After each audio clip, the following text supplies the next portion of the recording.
നമസ്കാരം. സമ്മതിദായകരുടെ മനസ്സ് പഠിച്ച് പ്രചരണ തന്ത്രങ്ങൾ ആവിഷ്കരിക്കുന്നത് പുതിയ കാര്യമല്ല.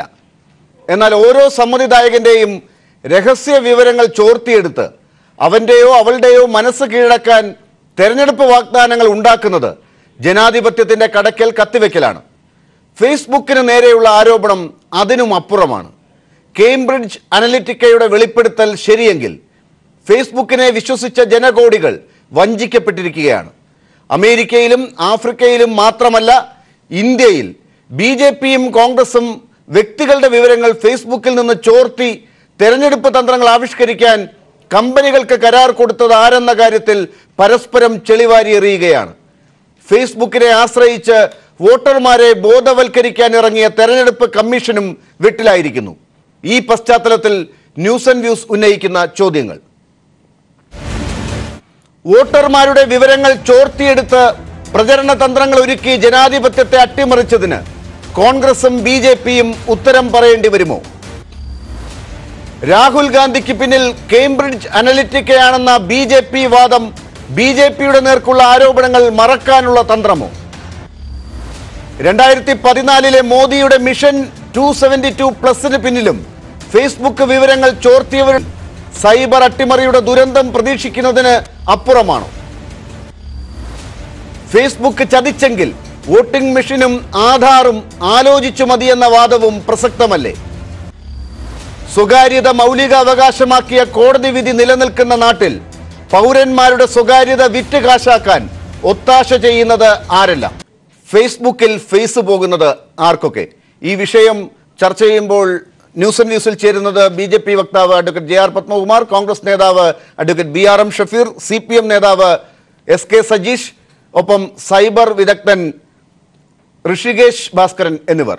ശ്രീ ഋഷികേഷ് ഭാസ്കരൻ, ഈ കേംബ്രിഡ്ജ് അനലിറ്റിക്കയൊക്കെ ഇപ്പോൾ നാട്ടുകാർ കേട്ടു തുടങ്ങിയിട്ടേ ഉള്ളൂ. ഒരുപക്ഷെ ഇപ്പോഴും അറിയാത്തവരാണ് നമ്മുടെ നാട്ടിലേറെയും. ഫേസ്ബുക്കിൽ വിവരങ്ങളെല്ലാം കൊടുത്ത് ഇപ്പോഴും മുഴുവൻ സമയവും ഫേസ്ബുക്കിൽ തന്നെ ആശയങ്ങൾ കൈമാറി ജീവിക്കുന്ന ഒരു തലമുറയുടെ കാലഘട്ടത്തിൽ അവരുടെ വിവരങ്ങൾ ചോർത്തി നൽകി ജനാധിപത്യത്തെ അട്ടിമറിക്കുന്ന കഥകളാണ് ഇപ്പോൾ പുറത്തേക്ക് വരുന്നത്. ഈ കേൾക്കുന്ന വാർത്തകൾ എങ്ങനെയാണ് ജനങ്ങൾക്ക് പറഞ്ഞു മനസ്സിലാക്കി കൊടുക്കാൻ താങ്കൾ ശ്രമിക്കുക? ഏതൊരു ഇന്റർനെറ്റ് സേവനവും നമ്മൾ ഉപയോഗിക്കുന്ന സമയത്ത് നമ്മളെ പറ്റിയുള്ള ഏതാനും ചില വിവരങ്ങൾ ആ സർവീസുമായിട്ട് ഷെയർ ചെയ്താൽ മാത്രമേ നമുക്ക് കൂടുതൽ വിവരങ്ങൾ ഇങ്ങോട്ട് തിരിച്ചു കിട്ടത്തുള്ളൂ. ഉദാഹരണത്തിന്, നമുക്കൊരു റെസ്റ്റോറൻറ്റിനെ പറ്റി, നമ്മുടെ സമീപത്തുള്ളൊരു റെസ്റ്റോറൻറ്റിനെ പറ്റിയുള്ള വിവരങ്ങൾ സെർച്ച് ചെയ്യണമെങ്കിൽ നമ്മുടെ ലൊക്കേഷൻ എവിടെയാണ്, നമ്മുടെ ഫുഡ് പ്രിഫറൻസ് എന്താണ്, വെജിറ്റേറിയൻ ഫുഡാണോ നോൺ വെജിറ്റേറിയൻ ആണോ മുതലായ കാര്യങ്ങൾ കൊടുത്തു കഴിഞ്ഞാൽ മാത്രമേ അത്തരത്തിലുള്ള റെസ്റ്റോറൻറ്റ് നമ്മളെ സമീപത്തുണ്ടോ എന്നുള്ള വിവരം ആ സർവീസിന് ഇങ്ങോട്ട് തരാൻ സാധിക്കുകയുള്ളൂ. ഇതുപോലെ നമ്മൾ ഫേസ്ബുക്ക് പോലുള്ള സോഷ്യൽ മീഡിയ പ്ലാറ്റ്ഫോമുകൾ ഉപയോഗിക്കുന്ന സമയത്ത് നമ്മളെ പറ്റിയുള്ള ഒരുപാട് വിവരങ്ങൾ ഇത്തരം സേവനങ്ങൾക്ക് നൽകുന്നുണ്ട്. ഉദാഹരണത്തിന്, നമ്മുടെ പേര്, നമ്മുടെ ജെൻഡർ, നമ്മുടെ പ്രായം, അതുപോലെ നമുക്ക് ഇഷ്ടമുള്ള കാര്യങ്ങൾ എന്തൊക്കെയാണ്, ഏതൊക്കെ ലേഖനങ്ങളാണ് നമ്മൾ വായിക്കുന്നത്, ഏതൊക്കെ മീഡിയ ഹൗസുകളെയൊക്കെയാണ് നമ്മൾ ഫോളോ ചെയ്യുന്നത് മുതലായ കാര്യങ്ങളൊക്കെ നമ്മൾ ഫേസ്ബുക്കുമായിട്ട് ഷെയർ ചെയ്യുന്നുണ്ട്. അപ്പോൾ ഇതെന്ന് പറഞ്ഞു കഴിഞ്ഞാൽ വളരെ കൃത്യമായിട്ട് പഠിച്ചു കഴിഞ്ഞ് കഴിഞ്ഞാൽ നമുക്ക് ആളുകൾ എത്തരത്തിലുള്ള ആളുകളാണ്, അവരുടെ താല്പര്യങ്ങൾ എന്തൊക്കെയാണ്, അവരുടെ വൾണറബിലിറ്റീസ് എന്തൊക്കെ, ദൗർബല്യങ്ങൾ എന്തൊക്കെയാണ് മുതലായ കാര്യങ്ങളൊക്കെ കൃത്യമായിട്ട് മനസ്സിലാക്കിയെടുക്കാൻ സാധിക്കും. അപ്പം ഇതൊരു പുതിയ കാര്യമൊന്നുമല്ല. ഇത് മനസ്സിലാക്കിക്കൊണ്ട് തന്നെയാണ് ഫേസ്ബുക്കിൽ നമ്മൾ സ്ഥിരമായിട്ട് കാണുന്ന പരസ്യങ്ങൾ, നമ്മൾ ഇൻ്റർനെറ്റിൽ സെർച്ച് ചെയ്ത കാര്യങ്ങളോ അല്ലെങ്കിൽ നമ്മൾക്ക് താല്പര്യമുള്ള കാര്യങ്ങളോ ആയിരിക്കും സ്ഥിരമായിട്ട് നമ്മൾ പരസ്യങ്ങളായിട്ട് സൈഡിൽ കാണുന്നത്. ഇതെങ്ങനെയാണെന്ന് വെച്ച് കഴിഞ്ഞാൽ നമ്മുടെ താല്പര്യങ്ങൾ എന്തൊക്കെയാണ്, നമ്മളുടെ ഇഷ്ടങ്ങൾ എന്തൊക്കെയാണെന്ന് ഫേസ്ബുക്ക് പോലുള്ള സേവനങ്ങൾ നമ്മൾ കൊടുത്ത ഡാറ്റ കൊണ്ട് തന്നെ, അല്ലെങ്കിൽ നമ്മളുടെ ഇൻട്രാക്ഷൻസ്, നമ്മൾ ലൈക്ക് ചെയ്യുന്നത്, നമ്മൾ ഫോളോ ചെയ്യുന്ന കാര്യങ്ങൾ, ഇതൊക്കെ നോക്കിക്കൊണ്ട് മനസ്സിലാക്കി നമ്മളെ പറ്റി പഠിച്ച ശേഷമാണ് ഇത് ചെയ്യുന്നത്. ഇപ്പം കേംബ്രിഡ്ജ് അനലിറ്റിക്കയുടെ കാര്യത്തിൽ നടന്നത് എന്താണെന്ന് വെച്ച് കഴിഞ്ഞാൽ, ഒരു കേംബ്രിഡ്ജ് പ്രൊഫസറായിരുന്ന ഒരു കോഗൻ എന്ന് പറയുന്ന ഒരാൾ, അദ്ദേഹം നിർമ്മിച്ച ഒരു തേർഡ് പാർട്ടി ആപ്ലിക്കേഷൻ. ഇപ്പോൾ ഇത്തരം തേർഡ് പാർട്ടി ആപ്ലിക്കേഷൻസ് ഫേസ്ബുക്കിൽ ധാരാളം ഉണ്ട്. നമ്മളൊക്കെ കണ്ടിട്ടുണ്ടാവും. നമ്മളുടെ ഭാവിയിൽ നമ്മൾ ഏത് സിനിമാ നടനെ പോലെയാണ് ഉള്ളത്, നമ്മുടെ മരണം എങ്ങനെയായിരിക്കും, അല്ലെങ്കിൽ നമ്മളുടെ ഭാവി വധു എങ്ങനെയായിരിക്കും എന്നൊക്കെ തമാശ ആപ്ലിക്കേഷനുകൾ ഇഷ്ടംപോലെ നമ്മൾ കാണുന്നതാണ്. ഇതുപോലെ ഒരു ആപ്ലിക്കേഷൻ നിങ്ങളുടെ പേഴ്സണാലിറ്റി എന്ത് തരത്തിലുള്ളതാണ് എന്ന് കാണിക്കുന്ന ഒരു ആപ്ലിക്കേഷൻ ഈ കേംബ്രിഡ്ജ് അധ്യാപകൻ നിർമ്മിക്കുകയും അത് ഏതാണ്ട് ലക്ഷക്കണക്കിന് ആളുകൾ ഉപയോഗിക്കുകയും ചെയ്തു എന്നാണ് പറയപ്പെടുന്നത്. അപ്പോൾ അങ്ങനെ ഉപയോഗിച്ച ആളുകളുടെ വിവരങ്ങൾ ഈ ആപ്ലിക്കേഷൻ സ്വീകരിക്കുകയും ഇങ്ങനെ ഉപയോഗിച്ച ആളുകളുടെ മാത്രമല്ല അവരുടെ ഫ്രണ്ട് ലിസ്റ്റിലുള്ള അവരുടെ സുഹൃത്തുക്കളുടെ വിവരങ്ങളും ഇത്തരത്തിൽ കളക്ട് ചെയ്തതിന് ശേഷം ഈ വിവരങ്ങൾ കേംബ്രിഡ്ജ് അനലിറ്റിക്ക എന്ന ഇലക്ഷൻ സ്ട്രാറ്റജൈസിങ് കമ്പനി, ഒരു ഡാറ്റയുടെ പുറത്ത് വിവരങ്ങൾ ഉപയോഗിച്ച് ഇലക്ഷൻ സ്ട്രാറ്റജൈസ് ചെയ്യുന്ന കേംബ്രിഡ്ജ് അനലിറ്റിക്ക എന്ന് പറയുന്നൊരു കമ്പനിക്ക് മറിച്ച് വിൽക്കുകയാണ് ഉണ്ടായത്. ഇങ്ങനെ മറിച്ച് വിൽക്കപ്പെട്ട വിവരങ്ങൾ ഉപയോഗിച്ചിട്ടാണ് ആളുകൾ എത്തരക്കാരാണ്, ആളുകൾക്ക് എന്തൊക്കെയാണ് താല്പര്യം മുതലായ വിവരങ്ങൾ ചികഞ്ഞെടുത്തിട്ട് അത്തരം ആളുകൾക്ക് കേന്ദ്രീകൃതമായിട്ടുള്ള തരത്തിലുള്ള പരസ്യങ്ങൾ നൽകുന്നതിലൂടെ അമേരിക്കൻ ഇലക്ഷൻ അട്ടിമറിച്ചു എന്ന് പറയപ്പെടുന്നത്. ഇതാണ് നടന്നത് ചുരുക്കം. ശരി, ഋഷികേഷ് ഭാസ്കരൻ, ഞാൻ തിരിച്ചു വരാം. ശ്രീ JR പത്മകുമാർ, അപ്പോൾ ഇത് ഈ പറഞ്ഞ രീതിയിൽ ആളുകളുടെ വിവരങ്ങൾ, സ്വകാര്യ വിവരങ്ങളൊക്കെ ചോർത്തിയെടുത്ത് തെരഞ്ഞെടുപ്പ് പ്രചരണത്തിന് ഉപയോഗിക്കുന്നു എന്നതാണ് ഇതിൻ്റെ ചുരുക്കം. ആ തരത്തിൽ കാര്യങ്ങൾ ഇന്ത്യയിൽ നടക്കുന്നു എന്നൊരു വാർത്ത കൂടി ഇപ്പോൾ കേംബ്രിഡ്ജ് അനലിറ്റിക്ക പുറത്തേക്ക് വിട്ടിട്ടുണ്ട്. ഇത് 2010 മുതൽ ബീഹാർ ഇലക്ഷനിൽ മുതൽ ഇങ്ങോട്ട് ഇന്ത്യയിലും ഉണ്ട് എന്ന് പറഞ്ഞു വരുന്ന കാര്യങ്ങൾക്ക് ആരാണ് ഉത്തരവാദി എന്ന് തിരിച്ചറിഞ്ഞിട്ടാണോ ഇപ്പോൾ കോൺഗ്രസ് ഇങ്ങനെ ദുരുപയോഗം ചെയ്ത് 2019 രാഹുൽ ഗാന്ധി തെരഞ്ഞെടുപ്പിനെ നേരിടാൻ കേംബ്രിഡ്ജ് അനലിറ്റിക്കയുമായി കരാർ ഉണ്ടാക്കിയിരിക്കുന്നു എന്ന ഒരു ആരോപണം രവിശങ്കർ പ്രസാദും മറ്റും ഉയർത്തുന്നത്?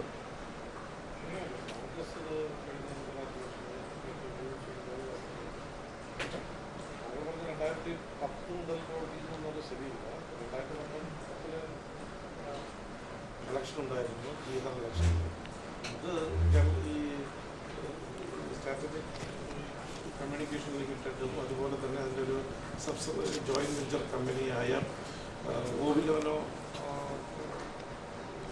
ബിസിനസ് ഇന്റലിജൻസ്, അത് ആ രണ്ട് കമ്പനിയും പ്രവർത്തനം തുടങ്ങി. ശ്രീ JR പത്മകുമാർ, ഒരു നിമിഷം, ശബ്ദത്തിൽ ചെറിയ പ്രശ്നമുണ്ട്, ഞാൻ അങ്ങയിലേക്ക് തിരിച്ചു വരാം.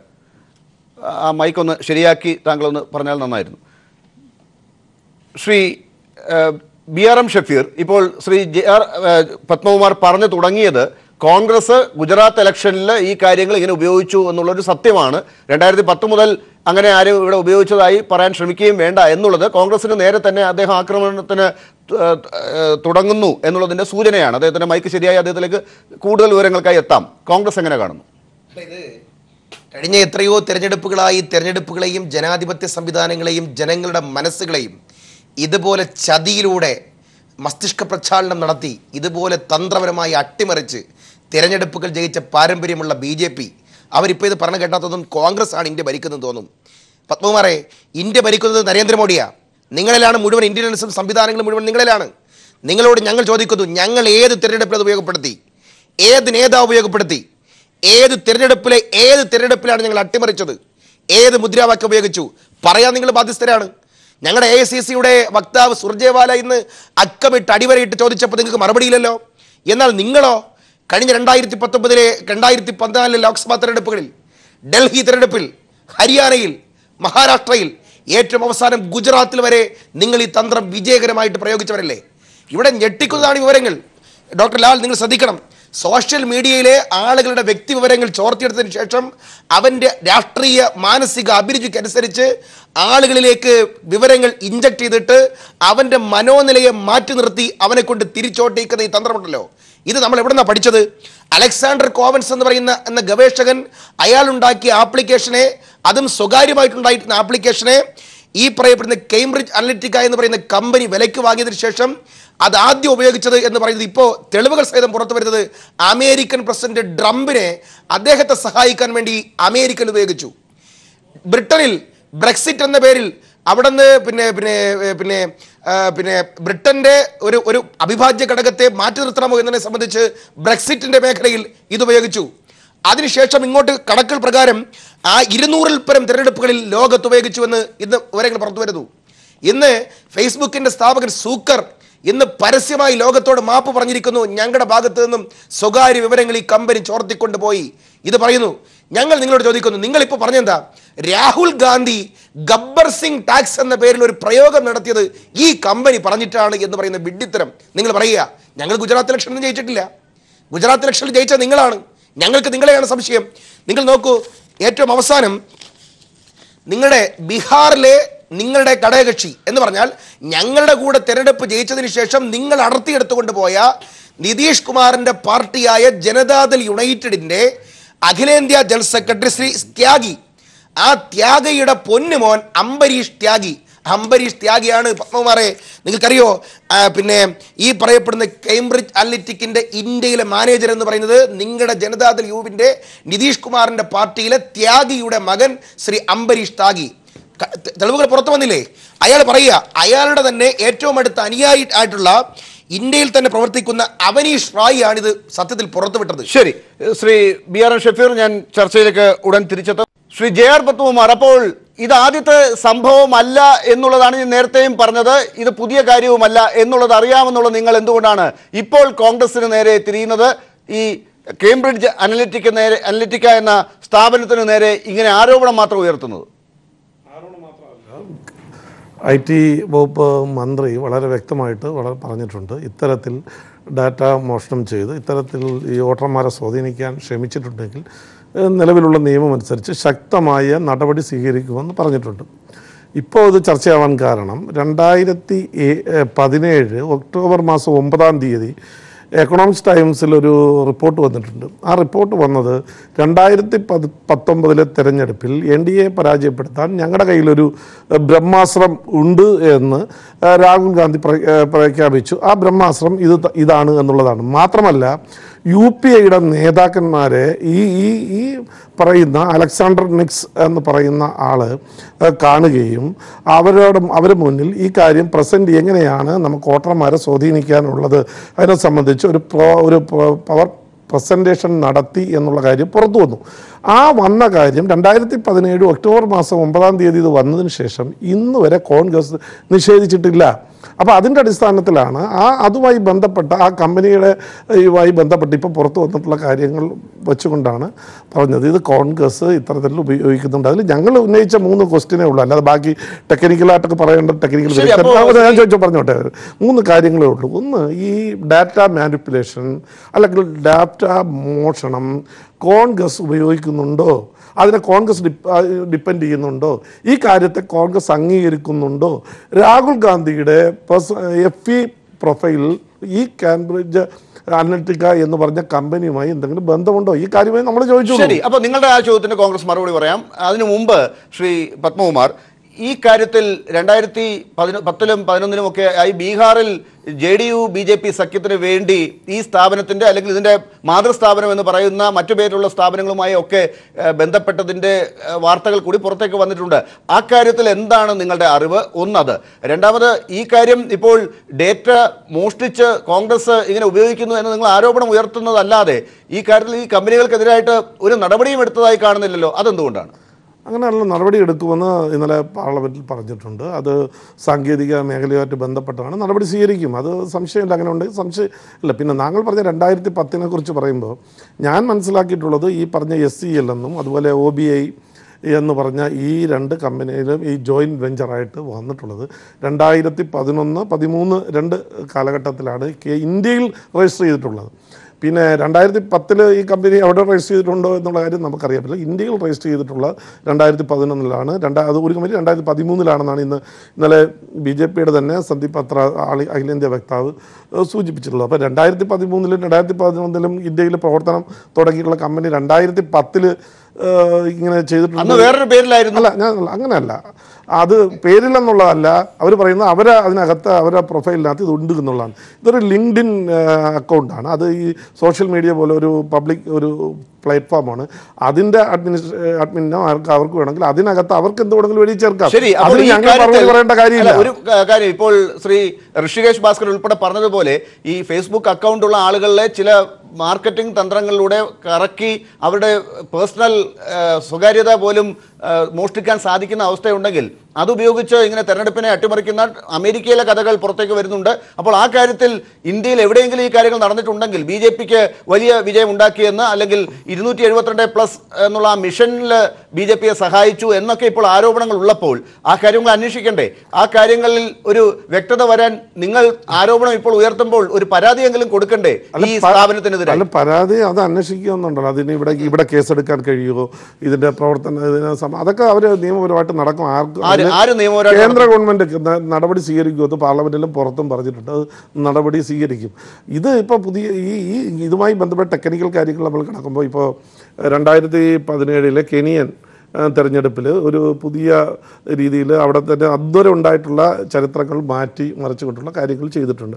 ഈ 2018 മെക്സിക്കോ രാഷ്ട്രപതി തെരഞ്ഞെടുപ്പിന് വേണ്ടി ഡാറ്റാസ് കളക്ട് ചെയ്ത് കഴിഞ്ഞു എന്നാണ് ഇപ്പോൾ രേഖ പുറത്തു വരുന്നത്. പിഗ്ഗി എന്ന് പറയുന്ന പുതിയൊരു സോഫ്റ്റ്വെയർ ഉപയോഗിച്ച് അതൊക്കെ ശാസ്ത്ര സാങ്കേതിക മേഖലയുടെ വികസനവുമായി ബന്ധപ്പെട്ടാണ്. പക്ഷേ നമ്മുടെ ഇവിടെ ചർച്ച ചെയ്യപ്പെടുന്നത് ഇതിനെ സംബന്ധിച്ച് ഇവിടുത്തെ രാഷ്ട്രീയ പാർട്ടികളുടെ സമീപനം. അതിൽ ഞങ്ങൾ ചോദിച്ചൊരു കാര്യം കോൺഗ്രസിന്റെ ഇതുമായി ബന്ധപ്പെട്ട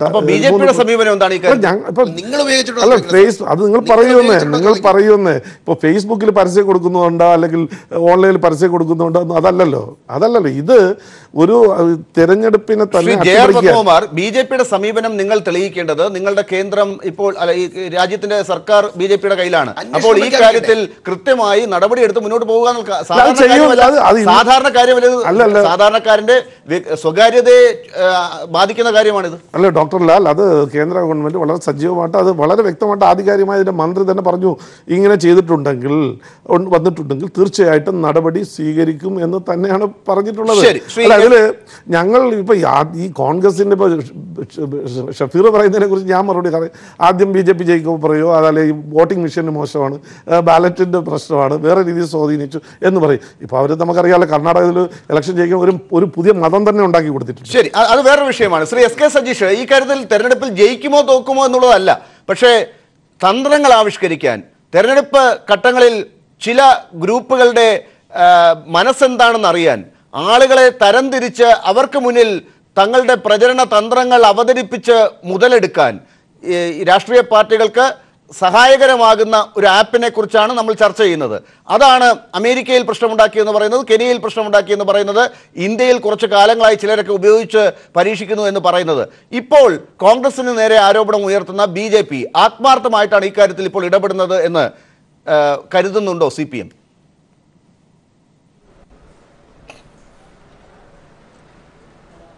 ഡോക്ടർ ലാൽ, ഇതിന് ഒന്ന് രണ്ട് വിഷയങ്ങൾ കൂടി പറയേണ്ടതുണ്ട്. ഒന്ന്, ഇന്ന് ലോകത്ത് ഏറ്റവും കൂടുതൽ വിലയുള്ള ഒരു ഉൽപ്പന്നമാണ് ഡാറ്റ എന്ന് പറയുന്നത്. അതുകൊണ്ടാണ് വാട്സപ്പ്, പ്രത്യേകിച്ച് ലാഭമൊന്നുമില്ലാത്ത ഒരു വാട്സപ്പിനെ ഫേസ്ബുക്ക് $16 ബില്യൺ കൊടുത്തിട്ട് വാങ്ങുന്ന സാഹചര്യം ഉണ്ടായത്. ആളുകളുടെ മൊബൈൽ നമ്പർ, മറ്റ് രേഖകൾ, മറ്റ് അറിവുകളെല്ലാം കിട്ടുമെന്നുള്ളതുകൊണ്ടാണ്. അത്തരത്തിൽ ഡാറ്റ സംഭരിച്ചു വെക്കുകയും ആ ഡാറ്റ ഉപയോഗിച്ചുകൊണ്ട് മനുഷ്യൻ്റെ മനസ്സിനെ സ്വാധീനിക്കാൻ ശ്രമിക്കുകയും ചെയ്യുക, അതാണ് ഇവർ ചെയ്തത്. ഇപ്പോൾ ഇവിടെ പറയുന്നത് പോലെയല്ല, ഒവ്ലെനോ എന്ന് ബിസിനസ് ഇൻ്റലിജൻസ് എന്ന് പറയുന്ന ഒരു കമ്പനിയാണ് ഇന്ത്യയിൽ ഈ പ്രവർത്തനം നടത്തിയത്. അത് നേരത്തെ പറഞ്ഞ പോലെ തന്നെ JDU നേതാവ് KC ത്യാഗിയുടെ മകൻ അമരീഷ് ത്യാഗി ചെയർമാനായി നടത്തുന്ന സ്ഥാപനമാണ്. ആ സ്ഥാപനത്തിൻ്റെ വൈസ് ചെയർമാനായിട്ടുള്ള ഹിമാൻഷു ശർമ്മ അദ്ദേഹം നടത്തിയ വെളിപ്പെടുത്തൽ, അദ്ദേഹത്തിൻ്റെ ഓൺലൈൻ പ്രൊഫൈലിലൂടെ വന്ന വാർത്തകളാണ് ഈ പ്രശ്നങ്ങളൊക്കെ ഉണ്ടാവുന്നത്. BJPക്ക് വേണ്ടിയും നരേന്ദ്രമോദിക്ക് വേണ്ടിയും എല്ലാം നടത്തിയ പ്രവർത്തനങ്ങൾ എല്ലാം അദ്ദേഹം തെരഞ്ഞെടുപ്പുകളെ വെച്ച് അദ്ദേഹത്തിൻ്റെ ഈ പ്രൊഫൈൽ ലിങ്കിലൂടെ തന്നെ, ഓൺലൈൻ പ്രൊഫൈൽ ലിങ്കിലൂടെ പുറത്തേക്ക് വരുന്ന സാഹചര്യം ഉണ്ടായത്. ഇത് വന്ന സമയത്ത്, ആരോപണം വന്ന സമയത്താണ്. അതുപോലെ തന്നെ അമരീഷ് ത്യാഗിയുടെയും പ്രൈവറ്റായിട്ടുള്ള വെബ്സൈറ്റിലൂടെ എല്ലാം പുറത്തു വന്ന വാർത്തകൾ, ഈ വാർത്തകൾ വിവാദമായപ്പോൾ ഇവരെല്ലാം പിൻവലിക്കുന്ന വെബ്സൈറ്റും അതുപോലെ തന്നെ പ്രൊഫൈലും എല്ലാം ഈ സൈറ്റ് തന്നെ പിൻവലിച്ച് കളയുന്ന സാഹചര്യം ഉണ്ടായി. ഇങ്ങനെയാണ് ഇതിപ്പോൾ പുറത്തു വന്നിട്ടുള്ളത്. എങ്ങനെയാണ് പ്രവർത്തിക്കുന്നത്? ഇപ്പോൾ നേരത്തെ ശ്രീ JR പത്മകുമാർ പറഞ്ഞു വല്ല പരസ്യവും കൊടുത്തിട്ട് ജയിക്കുകയാണോ? അങ്ങനെയല്ല. നമ്മൾ തന്നെ നിത്യജീവിതത്തിൽ ഇത് സംഭവിച്ചിട്ടുണ്ട് എന്ന് നമുക്ക് കാണാൻ വേണ്ടി കഴിയും. കാരണം ഇന്ത്യയിലെ തെരഞ്ഞെടുപ്പ് പരിശോധിച്ചാൽ നമുക്കറിയാം, ഇപ്പോൾ എല്ലാവരും ചിതറിപ്പോകുന്ന വോട്ടുകളായതുകൊണ്ട് ഒരു 30% അല്ലെങ്കിൽ അതിൽ കൂടുതൽ വോട്ട് നേടിയാൽ ഈ രാജ്യത്ത് അധികാരത്തിൽ വരാമെന്ന സാഹചര്യം നിലനിൽക്കുന്നു. അതുകൊണ്ടാണ് 31% വോട്ട് നേടിയിട്ട് ഈ രാജ്യത്ത് BJP ഇപ്പോൾ ഭരിച്ചുകൊണ്ടിരിക്കുന്നത്. അപ്പോൾ അതിൽ ആ 30%-ൽ ഒരു 10% സ്വാധീനിക്കാൻ കഴിഞ്ഞാൽ മതി. എങ്ങനെ ആ 10% സ്വാധീനിക്കാൻ കഴിയും? അവരുടെ മനോനില പരിഗണിച്ചുകൊണ്ടാണ്, മനോനിലയിൽ ഇടപെട്ടുകൊണ്ടാണ്, വ്യക്തിപരമായ കാര്യങ്ങളിൽ ഇടപെട്ടുകൊണ്ടാണ്. എങ്ങനെയെന്നാൽ നമ്മൾ തന്നെ ചിലപ്പോൾ കണ്ടിട്ടുണ്ട് ചില മനുഷ്യൻ്റെ മനസ്സിലുള്ള ഭയം ഉൾപ്പെടെയുള്ള ചിന്തകൾ. അതായത് ചിലപ്പോൾ നമുക്കറിയാം, ഇവിടെ തന്നെ നമ്മൾ ഫേസ്ബുക്കിലൂടെയും മറ്റും നമ്മൾ കണ്ടിട്ടുണ്ട്, മാപ്പിളമാർ സ്ഥലം വാങ്ങിക്കൂട്ടുകയാണ് എന്ന് പറഞ്ഞിട്ടുള്ള ആരോപണങ്ങൾ ഫേസ്ബുക്കിലൂടെ വരുന്നു. അതുപോലെ തന്നെ ക്രിസ്ത്യാനികൾ ബിസിനസ് കൈകാര്യം ചെയ്യുന്നു എന്ന ആരോപണങ്ങൾ ഫേസ്ബുക്കിലൂടെ ചില പ്രൊഫൈലിലൂടെ കടന്നു വരുന്നു. 2025 മുസ്ലിങ്ങൾ ഭൂരിപക്ഷമാകുമെന്ന് പ്രചരിപ്പിക്കുന്നു. അതുപോലെ തന്നെ ലവ് ജിഹാദ്, ഇങ്ങനെ പല രീതിയിൽ ഓരോ മനുഷ്യനെയും സ്വാധീനിക്കാൻ കഴിയുന്ന ഏതാണോ മാർഗമുള്ളത് അത് അവരുടെ മനസ്സളന്നുകൊണ്ട്, അതളക്കാൻ നേരത്തെ ഇവിടെ പറഞ്ഞ പോലെ തന്നെ പല മാർഗങ്ങളിലൂടെ പ്രൊഫൈലിലേക്ക് കടന്നു ചെല്ലുകയും അവരുടെ മനസ്സറിയുന്നു. പറയുന്നത് ഒരു 150 ലൈക്ക് പരിശോധിച്ച് കഴിഞ്ഞാൽ മാതാപിതാക്കൾക്ക് അറിയുന്നതിനേക്കാൾ കൂടുതൽ കാര്യങ്ങൾ അറിയാൻ കഴിയുമെന്നുള്ളതാണ് അഭിപ്രായം, ധാരണ. മാതാപിതാക്കൾക്ക് നമ്മളെക്കുറിച്ചുള്ളതിനേക്കാൾ കൂടുതൽ ധാരണ പരിശോധിക്കാൻ വേണ്ടി കഴിയുന്നതാണ്. 300 ലൈക്കുകൾ പരിശോധിച്ചാൽ പറയുന്നത് ശരിയാണോ എന്ന് എനിക്കറിയില്ല, കണക്കുകളാണ്. ദമ്പതികൾക്കുള്ളതിനേക്കാൾ കൂടുതൽ, പരസ്പരമുള്ളതിനേക്കാൾ കൂടുതൽ വിവരങ്ങൾ ശേഖരിക്കാൻ വേണ്ടി കഴിയുമെന്നാണ്. ഇങ്ങനെയെല്ലാം അറിവുകൾ ശേഖരിച്ചുകൊണ്ട് മനുഷ്യന്റെ സ്വകാര്യതയിലേക്ക് കടന്നു ചെന്ന് അവരേതെല്ലാം രീതിയിൽ ചിന്തിക്കും എന്ന് മനസ്സിലാക്കുകയും അവർക്ക് ഓരോരുത്തർക്കും വേണ്ടത് ഇട്ടുകൊടുക്കുകയുമാണ് ചെയ്യുന്നത്. അങ്ങനെ ഇട്ടുകൊടുക്കുന്നതിന്റെ ചില ഉദാഹരണങ്ങളാണ് ഇതെല്ലാം. നമ്മുടെ എല്ലാം മുന്നിലൂടെ കടന്നു പോയിട്ടുണ്ട്. ചില നെഗറ്റീവായിട്ടുള്ള ഒരാൾ ഒരു രാഷ്ട്രീയ പ്രസ്ഥാനത്തിൽ അല്പം വിശ്വസിക്കുന്നുണ്ട് എന്ന് കരുതിയാൽ നെഗറ്റീവായിട്ടുള്ള പ്രചരണങ്ങൾ നടത്തുക. ഈ പറഞ്ഞ രീതിയിൽ ഇന്ത്യയെ പോലൊരു വൈവിധ്യമാർന്ന രാജ്യത്തെ ജനങ്ങളുടെ മനസ്സ് മനസ്സിലാക്കി അവരുടെ മുന്നിലേക്ക് ചില കാര്യങ്ങൾ ഇട്ടുകൊടുത്ത് അവരെ സ്വാധീനിച്ച് തങ്ങളുടെ വലയത്തിലേക്ക് പ്രചരണത്തിലൂടെ കൊണ്ടുവരാൻ സാധിക്കുന്ന തരത്തിൽ വിവരങ്ങൾ മോഷ്ടിച്ച് രാഷ്ട്രീയ പാർട്ടികൾക്ക് വളരെ കുറഞ്ഞ വോട്ടുകൾ നേടിക്കൊണ്ട് തന്നെ അധികാരത്തിലേക്ക് എത്താൻ പറ്റുമെന്നാണ് ഇപ്പോൾ ശ്രീ SK സജീഷ് പറഞ്ഞത്. അതായത് ഈ നരേന്ദ്രമോദി പോലും അധികാരത്തിലെത്തിയത് ഇന്ത്യയിൽ 50% പോലും വോട്ട് നേടിയിട്ടല്ല, 30%, 31% വോട്ട് നേടിയിട്ടാണ് ഇന്ത്യ ഭരിക്കുന്നത്. വലിയ ഭൂരിപക്ഷം സീറ്റുകൾ നേടുന്നു എന്ന് പറയുമ്പോൾ അത്തരത്തിൽ വോട്ടുകൾ എവിടെയെങ്കിലുമൊക്കെ കുറവുണ്ടെങ്കിൽ അത് കൂടുതൽ സീറ്റുകളിലേക്ക് കൺവേർട്ട് ചെയ്യാൻ പറ്റുന്ന രീതിയിൽ ഉള്ള പ്രദേശങ്ങളിലുള്ള ആളുകളെ മനസ്സിലാക്കി അവരുടെ ഇടയിലേക്ക് ഇങ്ങനെ മനസ്സ് മാറ്റാനുള്ള ഒരു പദ്ധതി തയ്യാറാക്കി ഇട്ടുകൊടുക്കുക, അങ്ങനെ മാറ്റിയെടുക്കാൻ സാധിക്കും എന്ന് പറയുന്നത് സാധിക്കുന്നതാണ്.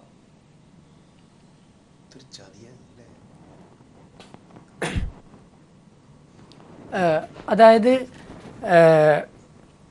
കൃത്യമായിട്ട് ആളുകളെ മനസ്സിലാക്കി കഴിഞ്ഞ ആളുകളെ കേന്ദ്രീകരിച്ചുകൊണ്ടുള്ള പരസ്യം, ആളുകളെ കേന്ദ്രീകരിച്ചുകൊണ്ടുള്ള ക്യാമ്പയിനിങ് ഒക്കെ നടത്തി കഴിഞ്ഞു കഴിഞ്ഞാൽ തീർച്ചയായിട്ടും നിഷ്പക്ഷമായിട്ടുള്ള വോട്ടുകളെ സ്വാധീനിക്കാൻ സാധിക്കും. പക്ഷേ ഇവിടുത്തെ ചോദ്യം എന്ന് പറയുന്നത്, ഇവിടുത്തെ പ്രധാനപ്പെട്ട കൺസേൺ എന്ന് പറയുന്നത് ഒരു ധാർമ്മികതയുടെ കൺസേൺ ആണ്. അതായത് ആളുകളുടെ സമ്മതത്തോടെ അല്ലാതെ അവരുടെ വിവരങ്ങൾ ആ കാര്യത്തിലേക്ക് നമുക്ക് തിരിച്ചു വരാം. അതൊരു വളരെ പ്രധാനപ്പെട്ട കാര്യമാണ്. പക്ഷെ അതിന് മുൻപ് അറിയേണ്ടത്, ഞാൻ ഈ പറഞ്ഞതുപോലെ എങ്ങനെയാണ് ഒരു ഇത്രയും കോടി ആളുകളുടെ ഇടയിലേക്ക് ഇങ്ങനെ ഒരു പ്രചരണത്തിലൂടെ കുറച്ച് ആളുകളെ മാത്രം സ്വാധീനിച്ച് ഈ വോട്ട് കൺവേർഷനിലൂടെ സീറ്റ് മാറ്റി ഭൂരിപക്ഷം ഉണ്ടാക്കുന്ന ഒരു വിദ്യ, അത് സാധിക്കുമെന്ന് താങ്കൾ സമ്മതിച്ചല്ലോ. അതെങ്ങനെയാണ് അവരുടെ മനസ്സ് മാറ്റാൻ പറ്റുക എന്നുള്ളത് താങ്കൾക്ക് എങ്ങനെയാണ് പറയാൻ സാധിക്കുക? ലൈക്ക് അങ്ങനെ ചെയ്തു എന്നല്ല ഞാൻ പറയുന്നത്, ഇത് ടെക്നിക്കലി പോസിബിൾ ആണെന്നാണ് പറയുന്നത്. അതായത് ആളുകളുടെ സ്വഭാവം മനസ്സിലാക്കി എടുത്തു കഴിഞ്ഞാൽ, ആളുകളുടെ ദൗർബല്യം എന്താണെന്ന് മനസ്സിലാക്കി എടുത്തു കഴിഞ്ഞാൽ അവർക്ക് വേണ്ട അവരുടെ ദൗർബല്യങ്ങളെ സമാധാനിപ്പിക്കാൻ കഴിയുന്ന, അല്ലെങ്കിൽ അവരുടെ ഇഷ്ടങ്ങളെ പരിപോഷിപ്പിക്കാൻ കഴിയുന്ന തരത്തിലുള്ള വാർത്തകൾ, ആ തരത്തിലുള്ള ലേഖനങ്ങൾ അവർക്ക് കൃത്യമായി ലഭ്യമാവുന്നു എന്ന് ഉറപ്പ് വരുത്തി കഴിഞ്ഞു കഴിഞ്ഞാൽ സ്വാഭാവികമായിട്ട് ഒരു പ്രൊലോങ്ഡ് പീരീഡ്, ഒരു ദീർഘകാലത്തേക്ക് അവർക്ക് അത്തരത്തിലുള്ള മെറ്റീരിയൽ ലഭിച്ചു കഴിഞ്ഞാൽ സ്വാഭാവികമായിട്ടുള്ള ബ്രെയിൻ വാഷിംഗ്, മസ്തിഷ്ക പ്രക്ഷാളനം അവിടെ നടക്കാനുള്ള സാധ്യത ഉണ്ടല്ലോ. അപ്പോൾ അത്തരത്തിലാണ് ഇപ്പം ഈ എക്കോ ചേംബർ എന്ന് പറയുന്ന ഒരു ഇതാണ് ഇപ്പം വിദേശങ്ങളിലൊക്കെ പറയുന്ന എക്കോ ചേംബർ എന്നാണ്. അതായത് അവരെ കേൾപ്പിക്കാൻ വേണ്ട, അവർ കേൾക്കണമെന്ന് മറ്റുള്ളവർ കരുതുന്ന കാര്യങ്ങൾ മാത്രം അവരെ കേൾപ്പിച്ചുകൊണ്ടിരിക്കുക എന്ന് പറയുന്ന സാധനത്തിലൂടെ അത് സാധിക്കുന്നതാണ്. പക്ഷേ ഇവിടെ നമ്മൾ പ്രധാനമായിട്ടും ലൈക്ക് കേംബ്രിഡ്ജ് അനലിറ്റിക്ക എന്ന് പറയുന്ന ഒരു കമ്പനി ഇത്തരത്തിൽ അത് ഇവിടെ ഇന്ത്യയിൽ ചെയ്തിട്ടുണ്ടോ എന്നുള്ള അന്വേഷണമാണ് നടക്കേണ്ടത്. അതിപ്പം കേംബ്രിഡ്ജ് അനലിറ്റിക്ക എന്ന് പറയുന്നത് ഒരു ഇലക്ഷൻ സ്ട്രാറ്റജൈസിങ് ഫേമാണ്. അപ്പം ഇലക്ഷൻ സ്ട്രാറ്റജൈസ് ചെയ്യാൻ വേണ്ടിയിട്ട് ഡിജിറ്റൽ രംഗത്തെ പ്രചരണത്തിന് വേണ്ടി സ്ട്രാറ്റജൈസ് ചെയ്യാൻ വേണ്ടി ഇത്തരത്തിലുള്ള അതിൽ എക്സ്പെർട്ടൈസ് ഉള്ള ആളുകളുടെ സേവനം തേടുന്നതിൽ തെറ്റൊന്നുമില്ല. പക്ഷേ അങ്ങനെ തേടുന്ന സമയത്ത് ഇത്തരത്തിൽ ഈ സേവനം നൽകുന്ന ആളുകൾ അത് ധാർമ്മികമായിട്ടാണോ ഇത് ചെയ്യുന്നത്, ആളുകളുടെ അറിവോട് കൂടിയാണോ അവിടെ പ്രൊഫൈൽ ചെയ്യുന്നത്? ഇപ്പോൾ ഈ കേംബ്രിഡ്ജ് അനലിറ്റിക്കയുടെ തന്നെ കാര്യം എടുത്തു കഴിഞ്ഞാൽ, കേംബ്രിഡ്ജ് അനലിറ്റിക്ക ചെയ്തതുപോലെ തന്നെ കേംബ്രിഡ്ജ് അനലിറ്റിക്ക അമേരിക്കൻ ഇലക്ഷനിൽ ആളുകളെ സ്വാധീനിച്ചു എന്ന്, ആളുകളുടെ എങ്ങനെയാണെന്നുള്ള താല്പര്യങ്ങൾ കണ്ടെത്തി അവരെ സ്വാധീനിച്ചു എന്നാണല്ലോ പറയപ്പെടുന്നത്. ഇതുപോലെ തന്നെ ഒബാമ തെരഞ്ഞെടുക്കപ്പെട്ട തെരഞ്ഞെടുപ്പിലും ഒബാമയുടെ പാർട്ടിക്കാർ ഇത്തരത്തിൽ ആളുകളുടെ സ്വഭാവം മനസ്സിലാക്കി ആളുകളെ കാറ്റഗറൈസ് ചെയ്തിട്ടുള്ള സ്ട്രാറ്റജൈസിങ് നടത്തിയിട്ടുണ്ട്. പക്ഷെ അവിടുത്തെ വ്യത്യാസം എന്തായിരുന്നു എന്ന് വെച്ച് കഴിഞ്ഞാൽ, ഇത് ആളുകളുടെ അറിവോടുകൂടി ആളുകളോട് പറയാണ്, നിങ്ങളുടെ കയ്യിൽ നിന്ന് ഇത്തരം ഡാറ്റ ഞങ്ങൾക്ക് ആവശ്യമുണ്ട്, നിങ്ങൾ ഡാറ്റ നൽകൂ എന്ന് പറഞ്ഞ് ഇന്ന കാര്യത്തിന് വേണ്ടിയാണെന്ന് പറഞ്ഞാൽ ആളുകളുടെ അനുവാദത്തോടെ ഡാറ്റ സ്വീകരിച്ചിട്ടാണ് ഒബാമയുടെ കാര്യത്തിൽ നടന്നത്. ആളുകളുടെ അറിവോടെ അല്ല. ശരി, ഞാൻ തിരിച്ചു വരാം. ശ്രീ ജയകുമാർ, അപ്പോൾ ഈ കാര്യങ്ങളൊക്കെ പഠിക്കാൻ വേണ്ടിയാണോ നരേന്ദ്രമോദി ഇങ്ങനെ ലോകം മുഴുവൻ പറന്നു നടക്കുന്നത് എന്ന ചോദ്യം ഞാൻ ചോദിക്കുന്നില്ല. പക്ഷേ ഈ കാര്യങ്ങൾ പഠിച്ചു മനസ്സിലാക്കിയതിന്റെ ഗുണം ശ്രീ നരേന്ദ്രമോദിക്ക് സോഷ്യൽ മീഡിയ ഉപയോഗിക്കുന്ന കാര്യത്തിൽ, അദ്ദേഹത്തിന് സോഷ്യൽ മീഡിയയിൽ ഏറ്റവും പ്രചാരം ഞങ്ങൾക്കാണ് എന്നുള്ള കാര്യത്തിൽ, അത് പറഞ്ഞ് പ്രചരിപ്പിക്കുന്ന കാര്യത്തിലൊക്കെ നടക്കുന്നത് കാണുന്നുണ്ട്. നരേന്ദ്രമോദി സാധാരണക്കാരന് ഇമെയിൽ അയക്കുന്നത് നമ്മൾ കാണുന്നുണ്ട്. ഈ ട്വിറ്ററിലൂടെ ഫേക്ക് അക്കൗണ്ടുകളുടെ ഒരു കണക്കിപ്പോൾ പുറത്തേക്ക് വന്നിട്ടുണ്ട്. ഇങ്ങനെ ഒരുപാട് സോഷ്യൽ മീഡിയയിലെ ഉപയോഗം ഉള്ള നമ്മുടെ രാജ്യത്തെ പ്രധാനമന്ത്രി 2019 പോകുമ്പോൾ ഭയക്കുന്നത് മുൻപ് ഞാൻ നടത്തിയതുപോലെ ഇനി പ്രതിപക്ഷത്തുള്ള പാർട്ടികളുടെ നേതാക്കന്മാരും നടത്താൻ സാധ്യതയുണ്ട് എന്നുള്ളതാണോ? അല്ലല്ല, നിങ്ങൾ വളരെ ഹാസ്യമായി സൂചിപ്പിച്ചുള്ള വളരെ കഴിവുകെട്ട ഒരു പ്രധാനമന്ത്രി തന്നെയാണ്. കുഴപ്പമൊന്നുമില്ലാതെ വളരെ കാര്യം അദ്ദേഹം ഇങ്ങനെ ഓടി നടന്ന് പഠിച്ച് വളരെ കള്ള അക്കൗണ്ടുകളൊക്കെ ചേർത്ത് കുറേ എല്ലാം കാണിക്കണം. അതുകൊണ്ട് കള്ള അക്കൗണ്ടുകളാണെങ്കിൽ അതൊന്നും ആളുകൾ കാണുമല്ലോ, അതുകൊണ്ട് പേടിക്കണ്ട. നമുക്ക് ഇടതുപക്ഷം തന്നെ അധികാരത്തിൽ വരും 2019 വരും. പിന്നെ ഈ പറഞ്ഞ കാര്യങ്ങളെ സംബന്ധിച്ച് ഇപ്പോൾ എല്ലാ പാർട്ടികളും സാധാരണ സ്വാഭാവികമായിട്ട് ഇതൊക്കെ ഉപയോഗിക്കാറുണ്ട്, ഡിജിറ്റൽ പ്രചരണങ്ങൾ ഉപയോഗിക്കാറുണ്ട്. അതിൽ ഈ പറഞ്ഞതുപോലെ ആളുകളുടെ അനുവാദമില്ലാതെ ഡാറ്റ മോഷണം നടത്തി ആ കമ്പനിയെ പ്രോത്സാഹിപ്പിക്കുന്നു എന്നുള്ളതാണ് പ്രശ്നം.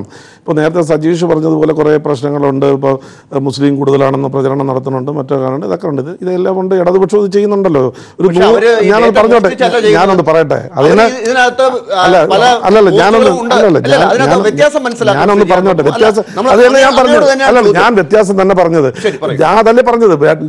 ഡാറ്റ മോഷണം നടത്തി ഏതെങ്കിലും ഒരു സംഘടനയെ ഉപയോഗിച്ച് മോഷണം നടത്തി പ്രചരണം നടത്തുന്നതിനെ സംബന്ധിച്ച്, അല്ലാതെ ഡിജിറ്റൽ പ്രചരണം നടത്തും. പോരാളി ഷാജി, അതുപോലെ നമ്മുടെ ഈ പി ജയരാജന് എത്ര ഗ്രൂപ്പുകളുണ്ട്, ഞങ്ങൾക്ക് തന്നെ അറിയാം.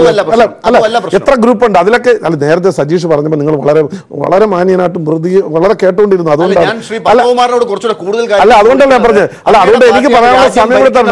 അല്ല, വളരെ ഗുരുതരമായ ആളുകളുടെ സ്വകാര്യതയെ പോലും ബാധിക്കുന്ന വിവരങ്ങൾ ചോർത്തിയെടുത്ത് ജനാധിപത്യത്തെ അട്ടിമറിക്കുന്ന ഒരു സംഭവം ഉണ്ടെങ്കിൽ അത് അന്വേഷിക്കേണ്ടേ?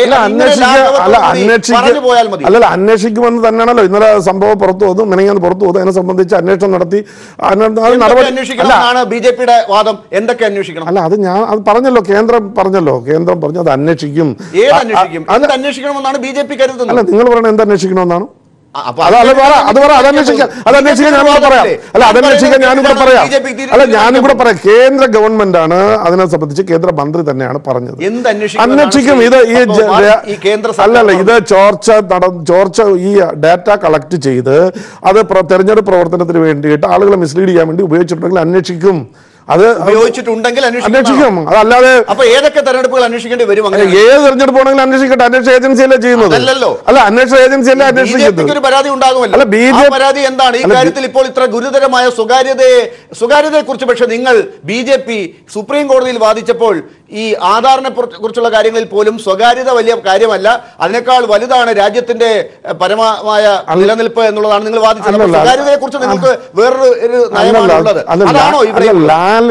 ഒന്ന് ചോദിച്ചു, വേറെ ചോദിച്ചു, നിങ്ങളുടെ അഭിപ്രായം ഞങ്ങളുടെ അഭിപ്രായത്തിൽ പ്രചരിപ്പിക്കുക. സ്വകാര്യത സംബന്ധിച്ച് സുപ്രീം കോടതി വളരെ പറഞ്ഞിട്ടുണ്ടല്ലോ. ഞാനൊന്ന് പറഞ്ഞോട്ടെ. ഫണ്ടമെന്റൽ റൈറ്റ്സിനെ സംബന്ധിച്ച് അതൊന്നും അബ്സല്യൂട്ട് അല്ല. അതിനകത്ത് വരുന്നതാണ് പ്രൈവസി റൈറ്റ്, പ്രൈവസി ഫണ്ടമെന്റൽ റൈറ്റ്സിന് ഭാഗമായിട്ട് വരുന്നത്. ഇതൊന്നും അബ്സല്യൂട്ട് അല്ല, റീസണബിൾ റെസ്ട്രിക്ഷൻസ് വരും. അത് തന്നെയാണ് ഞങ്ങളുടെ നിലപാട്. പിന്നെ പേഴ്സണൽ ഇൻഫർമേഷൻ പ്രൊട്ടക്ഷൻ ആക്ട് 2003 തന്നെ പാസ്സാക്കിയിട്ടുണ്ട്. അത് ഞങ്ങളുടെ ഗവൺമെന്റ് ഇരുന്ന സമയത്ത് തന്നെയാണ് പാസ്സാക്കിയിട്ടുള്ളത്. 2003 പേഴ്സണൽ ഇൻഫർമേഷൻ പ്രൊട്ടക്ഷൻ ആക്ട് പാസ്സാക്കിയിട്ടുണ്ട്. അപ്പോൾ അതൊക്കെ നിലനിൽക്കും. ഞാൻ പറയുന്നത് ഇത് സ്വകാര്യ ഏജൻസികൾ ഇതിനെ ഈ പുതിയ ആപ്പൊക്കെ സംവിധാനം ഉണ്ടാക്കി അത് അടിച്ചു മാറ്റി അത് രാഷ്ട്രീയ പാർട്ടികൾ ഉപയോഗിക്കുന്നതിനെ സംബന്ധിച്ചിട്ടാണ്. അതാണ് 2017 ഈ എക്കണോമിക് ടൈംസിൽ വന്ന ഒരു കാര്യത്തെക്കുറിച്ച് ഞങ്ങൾ മുന്നോട്ട് വെച്ചത്. പിന്നെ ഞാനൊന്ന് പറഞ്ഞോട്ടെ, നിങ്ങൾക്ക് തോക്കിനകത്ത് കയറി പിടിവെക്കുന്നത് ഇപ്പോൾ ഈ 50% കാര്യം താങ്കൾ പറഞ്ഞു, മോഡിക്ക് വളരെ കുറഞ്ഞു എന്ന് പറഞ്ഞു. അല്ല, താങ്കൾ സൂചിപ്പിച്ചു 50. ചോദ്യം താങ്കൾ സൂചിപ്പിച്ച് അദ്ദേഹം എടുത്തു പറഞ്ഞേ ഉള്ളൂ. ഞാൻ ചോദിച്ചു കേരളത്തിൽ ആരാണ് 50% കൂടുതൽ വോട്ട് വാങ്ങി അധികാരത്തിൽ വന്നിട്ടുള്ളത്? പിന്നെ പൊതു ഡാറ്റ മോഷണത്തെക്കുറിച്ച് പറഞ്ഞു. ഞാൻ പ്രിയപ്പെട്ട സജീഷ ഞാൻ ചോദിക്കട്ടെ, കേരളത്തിലെ ഡാറ്റാ ബാങ്ക് ആരാണ് സൂക്ഷിക്കുന്നത്? ഒന്ന് പറയുമോ? പിണറായി വിജയൻ കൊടുത്തത് ആർക്കാ? കെൽട്രോണിനാണോ? അല്ലല്ലോ, ഒരു സ്വകാര്യ ഏജൻസിക്കാണല്ലോ ഇപ്പോൾ കേരളത്തിലെ ഡാറ്റാ ബസ്. അത് ചോർന്നാൽ അതിന്റെ ഉത്തരവാദിത്തം ആർക്കാ? ശരി, അപ്പൊ ഇതൊക്കെ ഉത്തരവാദിത്തം ആർക്കാണ്? അല്ല, അതാണ് ചോദിച്ചത്. ആർക്കാ ഈ സ്വകാര്യ ഏജൻസിയെ ഡാറ്റാ ബാങ്ക് സൂക്ഷിക്കാൻ കേരളത്തിന്റെ ചോദിച്ചിട്ട് കൊടുക്കാത്തത്? എക്കണോമിക് ടൈംസിൽ വന്ന കാര്യങ്ങളാണ് ഇപ്പോൾ BJP കാര്യമായി നോക്കുന്നത് എന്നുള്ളത് 2019 പോകുമ്പോൾ അവർ എവിടെയെങ്കിലും കേട്ടുപഠിച്ച ചില കാര്യങ്ങൾ നിങ്ങൾ ഉപയോഗിക്കുമോ എന്നതാകണം എന്നതിന്റെ സംശയം ബലപ്പെടുത്തുന്നതാണ്. അത് ഒരിക്കലും അതിനെ മറികടക്കുന്ന ഒരു വാദം ഇപ്പോഴും ശ്രീ പത്മകുമാർ പറഞ്ഞിട്ടില്ല. അപ്പോൾ ഈ കാര്യത്തിൽ എന്തൊക്കെ അന്വേഷിക്കണം, എന്തൊക്കെയാണ് നിങ്ങളുടെ ആവലാതികൾ? ഞാൻ പറയാം, 2 മിനിറ്റ് സമയം അനുവദിക്കണം. ഒന്ന്, ഇവർ ഒരു അന്വേഷണം പ്രഖ്യാപിക്കില്ല ഡോക്ടർ ലാൽ. അന്വേഷണം പ്രഖ്യാപിച്ചാൽ ഇവരുടെ നിതീഷ് കുമാർ മന്ത്രിസഭ അട്ടിമറിക്കപ്പെടും. BJP കൊളിയേഷൻ JDU ബീഹാർ മന്ത്രിസഭ അന്ന് തകർന്നു വീഴും. KC ത്യാഗിയുടെ മകൻ അമരീഷ് ത്യാഗിയിലേക്ക് അന്വേഷണം നീണ്ടാൻ. 2, പിന്നെ ദേശീയ ഇലക്ഷൻ കമ്മീഷൻ BJPയുടെ ശ്രീ നരേന്ദ്രമോദിയുടെ പ്രൈവറ്റ് സെക്രട്ടറിയായി പിന്നീട് ഇലക്ഷൻ കമ്മീഷണറായിട്ട് മാറിയ ആൾ ഇതിനകത്ത് കൊടുക്കും. കാര്യം എന്താ? നാഷണൽ വോട്ടേഴ്സ് സർവീസ് പോർട്ടൽ വഴി ഫേസ്ബുക്കിലൂടെ 13 ഭാഷകളിലൂടെ ഏകദേശം 10 ലക്ഷത്തോളം ചെറുപ്പക്കാരെ ഇതിനകത്ത് ഈ വോട്ടർ ലിസ്റ്റിലേക്ക് കയറ്റിയിട്ട് അവരുടെ സ്വകാര്യ വിവരങ്ങൾ ചോർത്തിയെന്നുള്ള വിവരങ്ങൾ ഇലക്ഷൻ കമ്മീഷൻ തന്നെ പ്രതികൂട്ടി നിൽക്കുകയാണ്. ഇലക്ഷൻ കമ്മീഷൻ അവർ തൊടോ? ഇലക്ഷൻ കമ്മീഷൻ അവർ തൊടത്തില്ല. ഇനി മൂന്നാമത്തെ കാര്യം, ഇതിലെ വെളിപ്പെടുത്തൽ അനുസരിച്ച് ഈ കേന്ദ്രമന്ത്രി, ഇപ്പോഴത്തെ കേന്ദ്രമന്ത്രി ശ്രീ മഹേഷ് ശർമ്മയാണ് ആദ്യമായിട്ട് ഈ അനലിറ്റിക്ക ആദ്യമായിട്ട് സമീപിച്ചത്. മഹേഷ് ശർമ്മ, ഞാൻ എന്തുകൊണ്ട് 2009 തോറ്റു, ഇനി ജയിക്കാൻ എന്ത് ചെയ്യണം എന്ന് ചോദിച്ചുകൊണ്ട് BJPയുടെ കേന്ദ്രമന്ത്രി മഹേഷ് ശർമ്മയാണ് ആദ്യമായിട്ട് വിവരങ്ങൾ ചോദിച്ചുകൊണ്ട് ആദ്യമായിട്ട് പോയത്. അന്വേഷിക്കണം. 2, കോൺഗ്രസിനെ തോൽപ്പിക്കണം. കോൺഗ്രസിനെ തോൽപ്പിക്കലാണ് ഞങ്ങളുടെ ഏറ്റവും വലിയ എയിം എന്നതിനെ സംബന്ധിച്ച് ഒരു ലണ്ടനിലെ ഒരു യുവതിയാണ് കാര്യങ്ങൾ നിയന്ത്രിച്ചതുമായി ബന്ധപ്പെട്ടത് എന്നുള്ള വാർത്തകൾ അന്വേഷിക്കേണ്ടതാണ്. 3, 2012 UPയിലെ 5 മണ്ഡലങ്ങളിലെ വിവരങ്ങൾ ചോർത്തിത്തരാമെന്ന് പറഞ്ഞുകൊണ്ട് രാഹുൽ ഗാന്ധിയെ ഞങ്ങൾ സമീപിച്ചെന്നും രാഹുൽ ഗാന്ധി അതിന് മറുപടിയെ തന്നിട്ടില്ല എന്നുമുള്ള വെളിപ്പെടുത്തലുകൾ അന്വേഷിക്കണം. 4, ഈ കമ്പനിയുമായിട്ട് ചേർന്നിട്ട് വിവരങ്ങൾ ഇടയ്ക്കൊന്ന് ചോർത്തിക്കൊടുക്കാൻ ശ്രമിച്ച കമ്പനിയുടെ പാർട്ണറായിരുന്ന ശ്രീ ഡാൻ മുരേഷ് എന്ന് പറയുന്ന ആള് അകാലത്തിൽ കൊല്ലപ്പെട്ട സംഭവം, അതും ഗവൺമെന്റുമായിട്ടുള്ള ബന്ധം, ശ്രീ നരേന്ദ്രമോദിയുടെ സർക്കാരുമായിട്ടുള്ള ബന്ധം അന്വേഷിക്കേണ്ടതാണ്. ഇനി ICICI ബാങ്കും എയർടെൽ എന്ന് പറയുന്ന സ്വകാര്യ കമ്പനിയും ഇത്തരത്തിൽ കാര്യങ്ങൾ ചോർത്തി ഇത്തരം കമ്പനികൾക്ക് നൽകുന്നുണ്ട് എന്നുള്ള വിവരങ്ങൾ അന്വേഷിക്കേണ്ടതാണ്. അതുപോലെ മഹാരാഷ്ട്ര തെരഞ്ഞെടുപ്പിൽ ഞങ്ങളിത് വ്യാപകമായിട്ട് ദുരുപയോഗം ചെയ്തിട്ടുണ്ട് എന്നുള്ള കമ്പനിയുടെ പാർട്ണറായിരുന്ന ശ്രീ അവനീഷ് റോയുടെ വെളിപ്പെടുത്തലുകൾ CBI അന്വേഷിക്കണം. അതുപോലെ 2012 മുതൽ ഇന്ത്യയിലെ ഏകദേശം 200-ൽ പരം വരുന്ന ലോക്സഭാ സീറ്റുകളിലെ ബൂത്ത് തല ആളുകളുടെ വിവരങ്ങൾ, ബൂത്ത് തലങ്ങൾ എങ്ങനെ അട്ടിമറിക്കാം എന്നതിനെ സംബന്ധിച്ചുള്ള ഡേറ്റാസുകൾ ഞങ്ങൾ കൊടുത്തിട്ടുണ്ട് എന്നുള്ള വിവരങ്ങൾ, അതും കൊടുത്തിട്ടുള്ളത് ശ്രീ നരേന്ദ്രമോദിയുമായി ബന്ധപ്പെട്ട കേന്ദ്രങ്ങൾക്കാണെന്നുള്ള വെളിപ്പെടുത്തൽ അന്വേഷിക്കേണ്ടതുണ്ട്. ഇനി 30% വോട്ടുകൾ എങ്ങനെയാണ് മറിക്കേണ്ടത് എന്ന് ഒരു പാർട്ടിയുടെ ആളുകൾക്ക്, ഒരു പ്രത്യേക കോറത്തിന്, പ്രത്യേകിച്ചും IT സെല്ലുകൾക്ക് ഞങ്ങൾ എങ്ങനെയാണ് പഠിപ്പിച്ചു കൊടുത്തത് എന്നതിനെ സംബന്ധിച്ചുള്ള അവനീഷ് റോയുടെ വെളിപ്പെടുത്തലുകൾ അന്വേഷിക്കണം.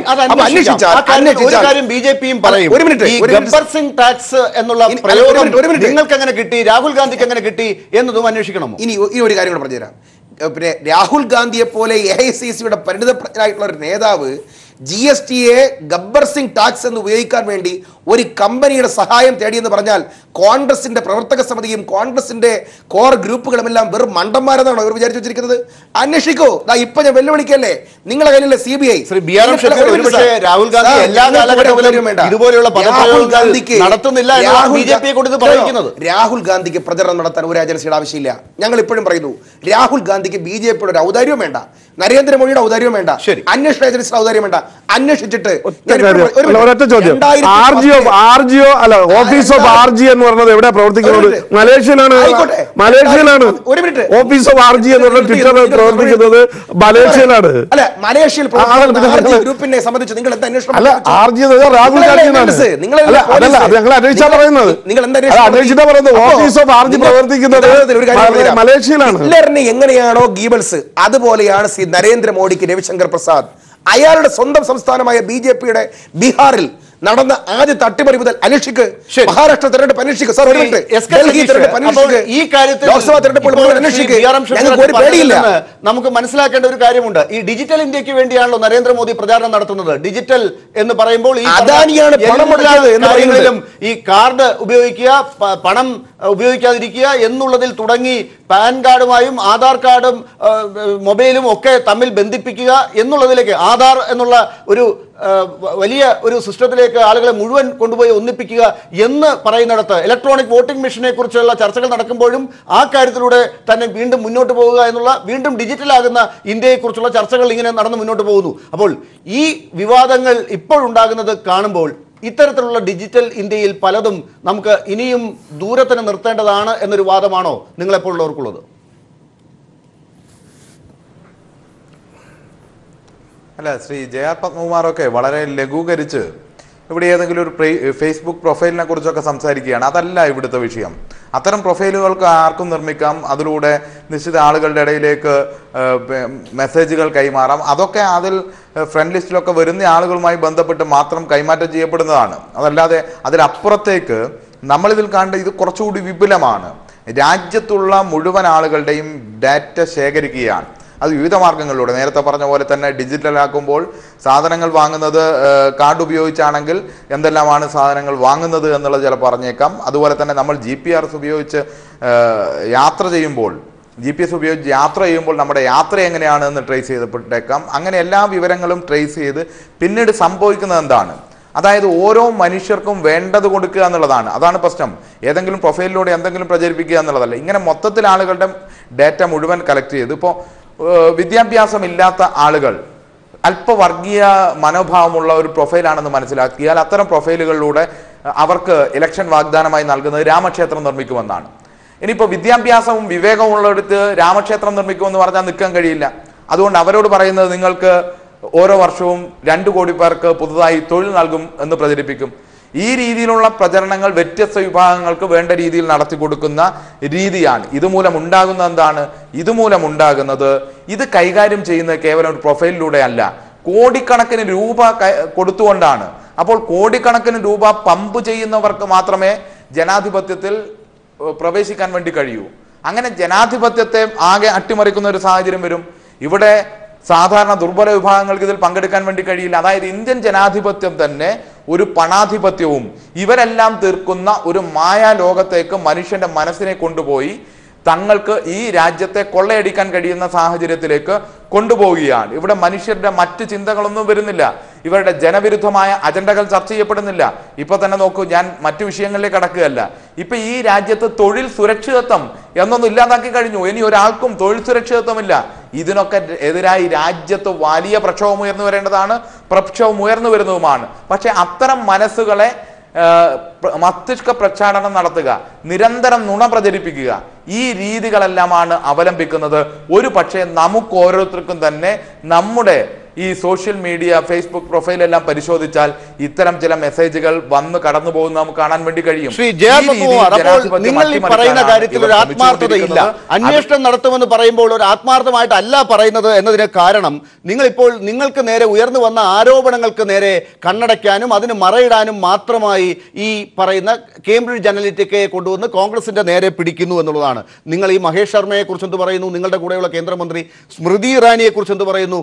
ഈ കേംബ്രിഡ്ജ് അനലിറ്റിക്കയെ ഫോളോ ചെയ്യുന്ന, ട്വിറ്ററിൽ ഫോളോ ചെയ്യുന്ന ഒരു BJP നേതാവാണ് സ്മൃതി ഇറാനി. അതുപോലെ ത്യാഗിയുടെ കാര്യത്തെക്കുറിച്ച് ഇവിടെ പലരും പറഞ്ഞല്ലോ. എന്ത് പറയുന്നു? ബീഹാറിൽ അധികാരം പോകും എന്നുള്ളതാണോ നിങ്ങളുടെ പേടി? അപ്പോൾ നിങ്ങൾക്ക് ആത്മാർത്ഥതയുണ്ടോ ഈ കാര്യത്തിൽ? അല്ല, ത്യാഗിയുടെ മകൻ എന്ത് ചെയ്യുന്നു എന്നുള്ളത് നമ്മൾ ഒരാഴ്ച മുമ്പ് ഇവിടെ ഒരു 2-ആഴ്ചക്ക് മുമ്പ് സംസാരിച്ചിട്ടുണ്ടല്ലോ. മകനും അച്ഛനും തമ്മിലുള്ള ബന്ധമൊക്കെ നമ്മൾ ചർച്ച ചെയ്തിട്ടുണ്ട്. അത് കൂടുതൽ ചർച്ച ചെയ്യാം, അത് പോകുന്നതായിരിക്കും നല്ലത്. അതിന്റെ ആവശ്യമില്ല. അവർ നമ്മുടെ ത്യാഗി എന്ത് ചെയ്യുന്നു എന്നുള്ളതാണ്. ഞാൻ പറഞ്ഞോട്ടെ, മകൻ എന്ത് ചെയ്യുന്നു എന്നുള്ളതിനെ സംബന്ധിച്ച് അല്ലല്ലോ നമ്മൾ നോക്കാനുള്ളത്. നമ്മൾ ത്യാഗി, അദ്ദേഹം ജനതാദളിന്റെ നേതാവാണെങ്കിൽ അദ്ദേഹം എന്ത് ചെയ്യുന്നു എന്നുള്ളതിനെ കുറിച്ച് നമുക്ക് ചർച്ച ചെയ്യായിരിക്കും നല്ലത്, ഗുണകരം. പിന്നെ ഈ ഷഫീർ പറഞ്ഞൊരു കാര്യം, ചില സംഘടനകളുണ്ടല്ലോ, ചില പരിപാടിക്ക് അവരെ പ്രചരണത്തിന് വേണ്ടി സാക്ഷ്യം പറയാൻ വേണ്ടി കുറേ ആളുകളെ കൊണ്ടുവരുമല്ലോ, അതേപോലെ കുറേ ആളുകളെ കാര്യങ്ങൾ പറഞ്ഞുകൊണ്ട് BJPക്ക് എതിരായിട്ട് ഞങ്ങൾ അത് ചെയ്തിട്ട് സാക്ഷ്യം പറയാനുള്ള അതിന്റെ വെളിപ്പെടുത്തൽ നിങ്ങളല്ല കോൺഗ്രസിന് വേണ്ടി വെളിപ്പെടുത്താൻ കുറേ ആളുകൾ ഉണ്ടാവും. അതുകൊണ്ടാണല്ലോ ഈ കമ്പനി പറഞ്ഞത് 2010 ബീഹാറിൽ 2013 ഇവിടെ രജിസ്റ്റർ ചെയ്ത കമ്പനി 2010 ബീഹാറിൽ ഒന്ന് പ്രവർത്തിച്ചു എന്ന് പറഞ്ഞത്. അതവിടെ നിൽക്കട്ടെ. പിന്നെ ഈ ആളുകളെ ദുർബല ആളുകളുടെ മനസ്സിനെയൊക്കെ സ്വാധീനിക്കാനുള്ള ഉണ്ട്. അത് ഈ പറഞ്ഞതുപോലെ രാമക്ഷേത്രമൊന്നും അല്ല സനീഷ്, വീടില്ലാത്ത ആളുകളെ മുമ്പ് ഞങ്ങൾ വീടുണ്ടാക്കി കൊടുക്കും എല്ലാവർക്കും എന്ന് പറഞ്ഞുകൊണ്ട് ലൈഫ് പരിപാടി എന്നൊക്കെ പറഞ്ഞ് പ്രചരണം നടത്തും. അല്പം ആളുകളെ കൊല്ലാനുള്ള താല്പര്യം ആളുകൾക്ക് വേണമെങ്കിൽ അത്തരത്തിലുള്ള പ്രചരണങ്ങൾ കൊടുക്കും. ഇതിനൊക്കെ ഉപയോഗിക്കുന്നുണ്ട് സോഷ്യൽ മീഡിയ, അല്ലാതെ രാമക്ഷേത്രത്തിന് മാത്രമല്ല. പിന്നെ താങ്കൾ പറഞ്ഞൊരു കാര്യം, തൊഴിൽ സുരക്ഷിതത്വം, അത് ഇവിടെ വിഷയം അല്ലെങ്കിൽ ഞാൻ താങ്കൾ പറഞ്ഞതുകൊണ്ട് ഞാൻ മറുപടി പറയുകയാണ്. ഞങ്ങളുടെ ഗവൺമെൻറ് വന്നതിന് ശേഷമാണ് സജീഷ് തൊഴിൽ മേഖല ഇത്രയും അവർക്ക് സുരക്ഷിതത്വം ഉറപ്പാക്കിയത്. അതിൻ്റെ കണക്കുകൾ വേണമെങ്കിൽ ഞാൻ പറഞ്ഞുതരാം. നിങ്ങൾ ഈ അദ്ദേഹം പറഞ്ഞതുകൊണ്ട് സുരക്ഷ നഷ്ടപ്പെട്ടതിന്റെ നിങ്ങൾ ഞാൻ അതിന്റെ കണക്ക് പറഞ്ഞുതരാം. കണക്കുകൾ പറയാൻ കാണിക്കുന്ന ആത്മാർത്ഥത ഞാൻ നിങ്ങളെ ബോധ്യപ്പെടുത്തേണ്ടത്. ഞാൻ പറഞ്ഞുതരാം. നിങ്ങൾ ഈ കോൺട്രാക്ട് ലേബർ മാത്രമൊന്നുമല്ല തൊഴിൽ മേഖല എന്നുള്ളത്, കോൺട്രാക്ട് ലേബർ മാത്രമല്ല. അതാണ് ഞാൻ പറഞ്ഞുതരാം. ബോണസ്, ഗ്രാറ്റുവിറ്റി, പ്രോവിഡന്റ് ഫണ്ട്, ഇതെല്ലാം നിങ്ങൾ പരിശോധിച്ചോ. മെറ്റേണിറ്റി ലീവ്, അതുപോലെ അവരുടെ സൗകര്യങ്ങൾ, ഇതൊക്കെ എന്തായിരുന്നു പണ്ട്, ഇപ്പൊ എന്താണ് എന്നുള്ള കാര്യം നിങ്ങളൊന്ന് മനസ്സിലാക്കുക. PF ഇൻഷുറൻസ് എത്രയാണ് മുമ്പ്, ഇപ്പൊ എത്രയാണ് എന്നുള്ള കാര്യം മനസ്സിലാക്കുക. പക്ഷേ ഇതൊക്കെ നിങ്ങൾ കണക്ക് പറയുമ്പോഴും ഈ തൊഴിലിന്റെ കാര്യത്തെ കുറിച്ച് ചർച്ചയ്ക്ക് പോയി കഴിഞ്ഞാൽ തൊഴിൽ ഇപ്പോൾ ഒരു ഉറപ്പല്ല. നിങ്ങളുടെ തൊഴിൽ അങ്ങനെയല്ല ഷഫീർ, നിങ്ങള് മെഗാഫോൺ ആവരുത്. നിങ്ങള് CPM-ന്റെ മെഗാഫോൺ ആവരുത്. നിങ്ങളുടെ അഭിപ്രായം പറ. അദ്ദേഹം തൊഴിൽ മേഖല നഷ്ടപ്പെട്ടു എന്ന് പറഞ്ഞുകൊണ്ടാണ് ഞാൻ അഭിപ്രായം പറഞ്ഞത്. അതിന് ഞാൻ മറുപടി പറഞ്ഞു. ചോദ്യം ഇതാണ്, തൊഴിൽ മേഖലയെ കുറിച്ച് തുറന്ന പറഞ്ഞല്ലോ ആ കാര്യം നിങ്ങൾ അങ്ങോട്ടും ഇങ്ങോട്ടും പറഞ്ഞു കഴിഞ്ഞു. അതല്ല ഇവിടുത്തെ വിഷയം എന്ന് ഞാനും പറഞ്ഞു. ഇപ്പോഴത്തെ വിഷയം ഇതാണ്, കേംബ്രിഡ്ജ് അനലിറ്റിക്കയാണ്. അത് ഇവിടെ 2010 ഇല്ല എന്ന് താങ്കൾ പറയുമ്പോൾ പഴയ കമ്പനിയുടെ പേര് സ്ട്രാറ്റജിക് കമ്മ്യൂണിക്കേഷൻ ലബോറട്ടറി. അത് പിന്നീടാണ്. സ്ട്രാറ്റജിക് SCL-ഉം ഇതും ജോയിന്റ് വെഞ്ചറാണ്. ഈ OBI-യും ഇതിന്റെ മറ്റൊരു പേരന്റ് കമ്പനിയാണ് ഈ ഒവ്ലേനോ ബിസിനസ് ഇന്റലിജൻസ് എന്ന് പറയുന്ന OBI എന്ന് പറയുന്ന കമ്പനിയെ കുറിച്ച് നിങ്ങൾക്ക് പരാതി എന്തെങ്കിലും പരാതി ഉണ്ടെങ്കിൽ ഞങ്ങൾക്കല്ല പരാതി. നിങ്ങൾക്ക് പരാതി അല്ല, പരാതി അതല്ല. ഈ രാജീവ് ഗാന്ധി 2019 ബ്രഹ്മാസ്ത്രമായിട്ട് ഇറങ്ങിയത് അത് ഈ കാംബ്രിഡ്ജ് അനാലിറ്റിക് കമ്പനിയുമായി ബന്ധപ്പെട്ടാണ്. നിങ്ങൾ ഈ 2017 ഒക്ടോബർ മാസം ഈ ഒരു പത്രത്തിൽ വന്നിട്ട് ഇന്നലെ കോൺഗ്രസ്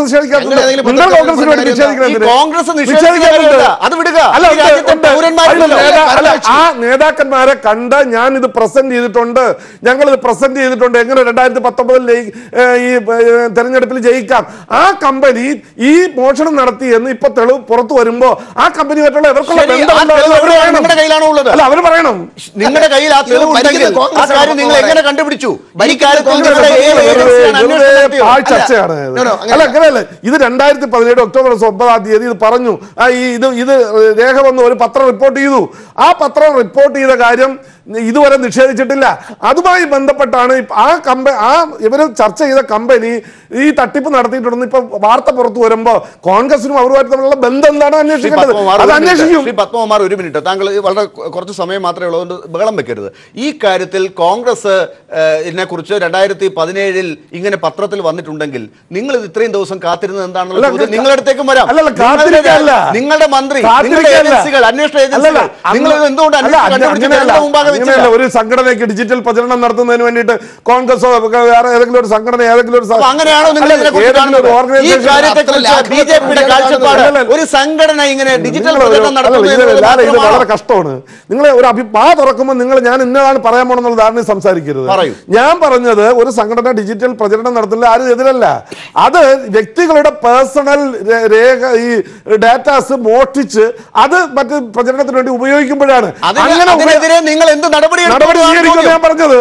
ഞാനല്ല പറഞ്ഞത്, കേന്ദ്രമന്ത്രി പറഞ്ഞല്ലോ അന്വേഷണം നടത്തുന്നുണ്ട്. ഈ വാർത്ത പുറത്തു വന്നതിന്റെ അടിസ്ഥാനത്തിൽ അന്വേഷണം നടത്തുന്നുണ്ട്. വീണ്ടും പഴയ സ്ഥലത്താണ് എത്തുന്നത്.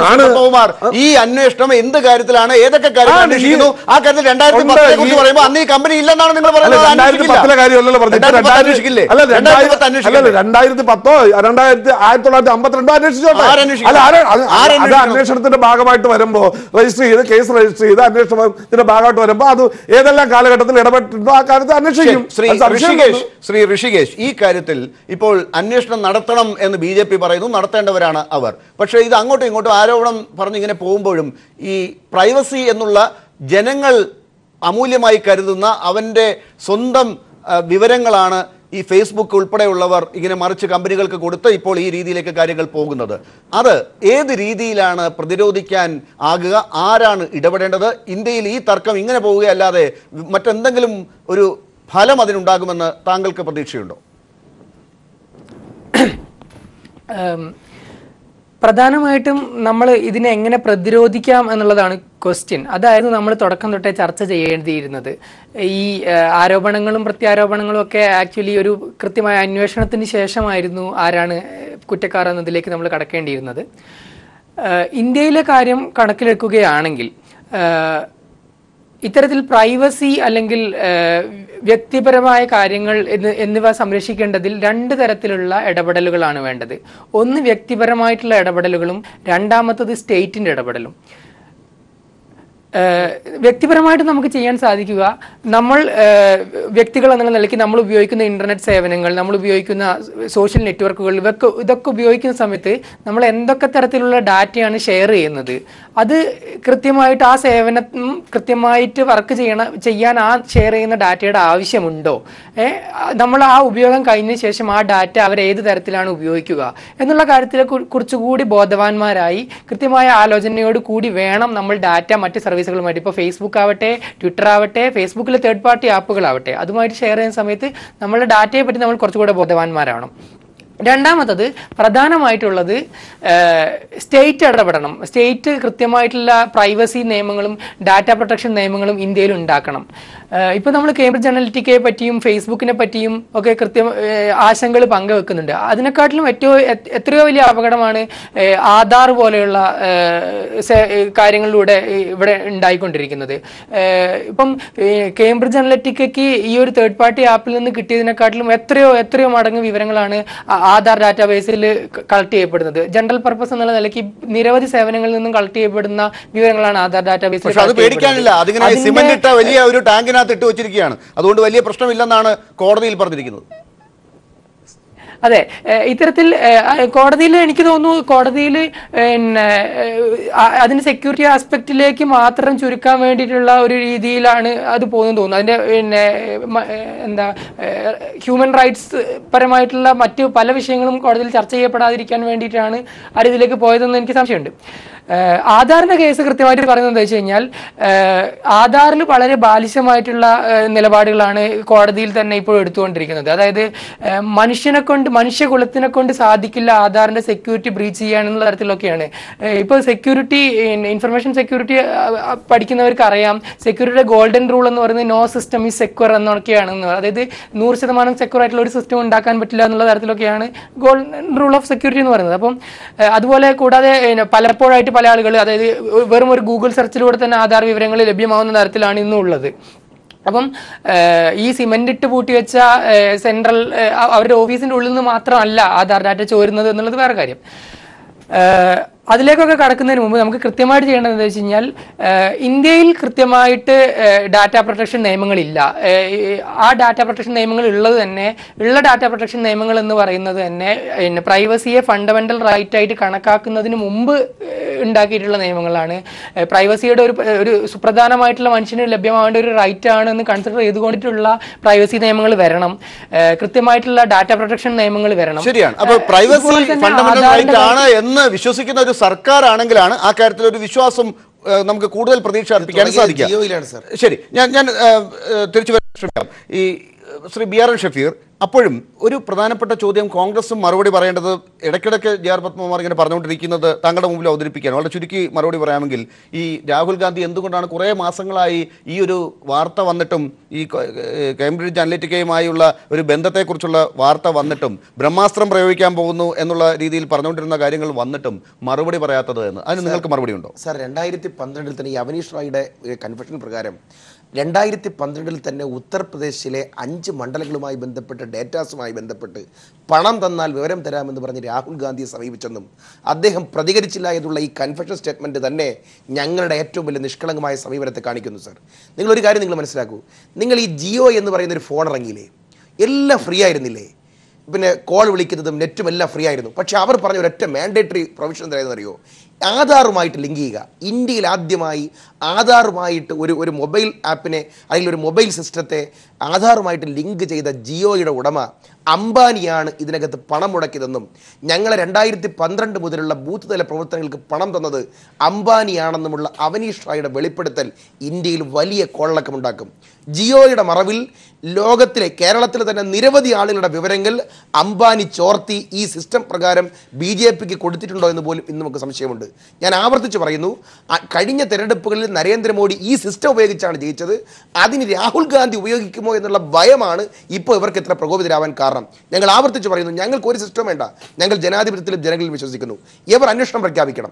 രാഹുൽ ഗാന്ധിയോ കോൺഗ്രസോ ഇത്തരത്തിൽ ഈ രാജ്യത്തിലെ പ്രജകളെ ദുരുപയോഗം ചെയ്തിട്ടുണ്ടെങ്കിൽ ഞങ്ങൾ വിചാരണ നടത്താൻ തയ്യാറാണ്. പക്ഷേ 2014 മുതൽ ലോക്സഭാ തെരഞ്ഞെടുപ്പിൽ, ബീഹാർ തെരഞ്ഞെടുപ്പിൽ, ഡൽഹിയിൽ, അതിനുശേഷം മഹാരാഷ്ട്രയിൽ, ഹരിയാനയിൽ, ഏറ്റവും അവസാനം ഗുജറാത്തിൽ വരെ ഇത് കൃത്യമായിട്ട് ഉപയോഗിച്ച് ഭാരതത്തിന്റെ ജനാധിപത്യത്തെ വ്യഭിചരിച്ച BJPക്കെതിരെ അന്വേഷണം പ്രഖ്യാപിച്ചു. പത്മകുമാർ, അവിടെയാണ് നിങ്ങളുടെ ആത്മാർത്ഥത നിങ്ങൾ കാണിക്കേണ്ടത്. അതായത് ഈ കാര്യത്തിൽ നിങ്ങളെക്കുറിച്ചുള്ള എന്തെങ്കിലും ആരോപണങ്ങൾ വരുമ്പോൾ, റാഫേൽ വരുമ്പോൾ, അതല്ലെങ്കിൽ ഇപ്പോ ഇറാഖിലെ മുസോളിൽ കൊല്ലപ്പെട്ട ആളുകൾ മാറ്റാൻ വേണ്ടി നിങ്ങൾ ഇങ്ങനെ ചെയ്തു എന്നാണ് ഒരു ആരോപണം വരുന്നത്. ഇങ്ങനെയുള്ള ആരോപണങ്ങൾ ഉണ്ടാകാതിരിക്കാൻ നിങ്ങൾ ആത്മാർത്ഥത തെളിയിക്കേണ്ടത് കൃത്യമായി ഇപ്പോൾ പറഞ്ഞ തെരഞ്ഞെടുപ്പുകളൊക്കെ അന്വേഷണത്തിന് വിധേയമാക്കുക എന്നുള്ളതാണ്. ഈ കഴിഞ്ഞ 60 വർഷമായിട്ട് ഇന്ത്യ മഹാരാജ്യം ഭരിച്ചിട്ട് അതിൽ നിന്ന് അധികാരത്തിൽ നിന്ന് പുറത്തു പോയി 5 വർഷം പോലും അധികാരം ഇല്ലാതെ നിൽക്കാൻ പറ്റുന്നില്ല കോൺഗ്രസിന്. അതിൻ്റെ ഒരു വെപ്രാളവും ബഹളവുമാണ് ഈ കാണിക്കുന്നത്. അല്ലാതെ ഇപ്പോൾ പറഞ്ഞിട്ടില്ല 2012 രാഹുൽ ഗാന്ധിയുടെ അടുത്ത് ചെന്ന് ഇങ്ങനെ ഡാറ്റ മോഷ്ടിച്ച് തരാമെന്ന് പറഞ്ഞു എന്നാണ് പറഞ്ഞത്. എങ്കിൽ അന്ന് 2014 വരെ ആരാ ഭരണത്തിലിരുന്നത്? നിങ്ങളെന്താ അങ്ങനെ ഒരു സംവിധാനം ഇവിടെ നടക്കുന്നുണ്ടോ എന്ന് പറഞ്ഞിട്ട് അന്വേഷിക്കാത്തത് എന്താ? നിങ്ങളെന്തിന് കോൺഗ്രസിന് സപ്പോർട്ട് ചെയ്യണം?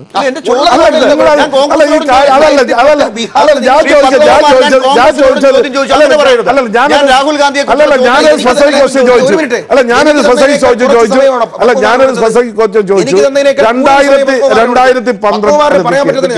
2012 അതൊക്കെ പറയാൻ കഴിയുള്ളതുകൊണ്ട് എന്നുള്ള ഇത് വ്യക്തമായിട്ട് വന്നിരിക്കുന്നത്. അല്ലാതെ 2012 രാഹുൽ ഗാന്ധിയെ കണ്ടിട്ട് ഡാറ്റ മോഷ്ടിച്ചു തരാം 5 മണ്ഡലത്തിന്റെ എന്ന് പറഞ്ഞു എന്നൊരാൾ പറഞ്ഞു. ഇത് 2000 നിങ്ങൾ പറയണല്ല ആരോപണമല്ലേ? ഈ 2000 ഞാൻ ചോദിച്ചോട്ടെ, 2014 വരെ അധികാരത്തിലിരുന്നത് കോൺഗ്രസ് ആണ്. ഇങ്ങനെ ഒരു സംവിധാനം ഇന്ത്യയിൽ നടക്കുന്നുണ്ട്. ഈ ഡാറ്റ ആളുകളെ മോഷ്ടിക്കുന്നുണ്ട്. ആ മോഷ്ടിച്ച് തരാമെന്ന് ഒരുത്തം വന്ന് പറഞ്ഞിട്ടുണ്ട്.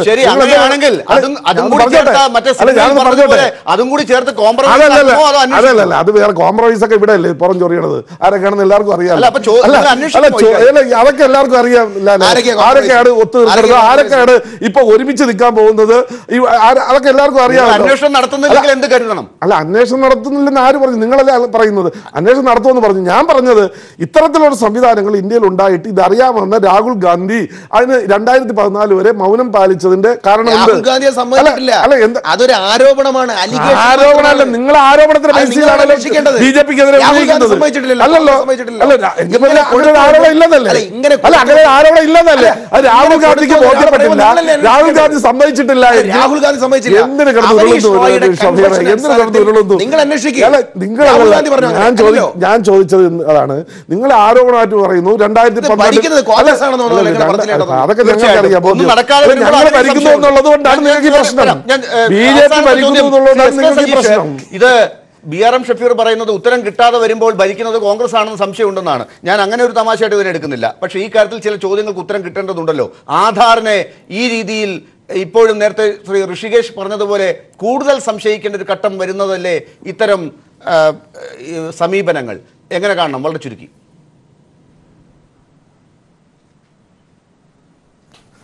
ആധാറിന്റെ കാര്യത്തിൽ 5 അടി വീതിയും 13 അടി നീളവുമുള്ള ഒരു മതിൽ പണിതിട്ട് സംരക്ഷിക്കുമെന്നാണ് സുപ്രീം കോടതിയിൽ പറഞ്ഞതെന്നാണ് അറിയാൻ കഴിഞ്ഞത്.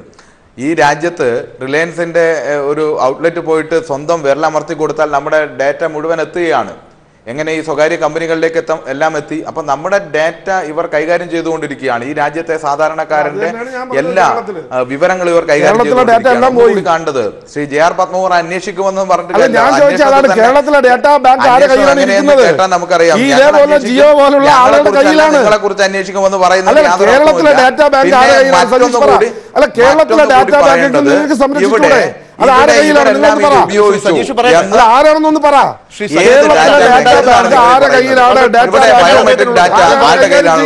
രാജ്യത്തെ ജനങ്ങളുടെ ബയോമെട്രിക് ഡാറ്റ വാങ്ങി കളക്ട് വെച്ചിരുന്ന കേന്ദ്ര സർക്കാരാണ്. ഒരു കാര്യം ഞാൻ എന്നെ പറയാൻ അനുവദിക്കണം. ഒരു കാര്യം മനസ്സിലാക്കേണ്ടത്, ഇതിനകത്ത് BJP യെ കുറിച്ചും മോദിയെ കുറിച്ചും ആരോപണം ഉന്നയിച്ചിരിക്കുന്നത് ഈ കമ്പനിയുടെ നേതാക്കന്മാർ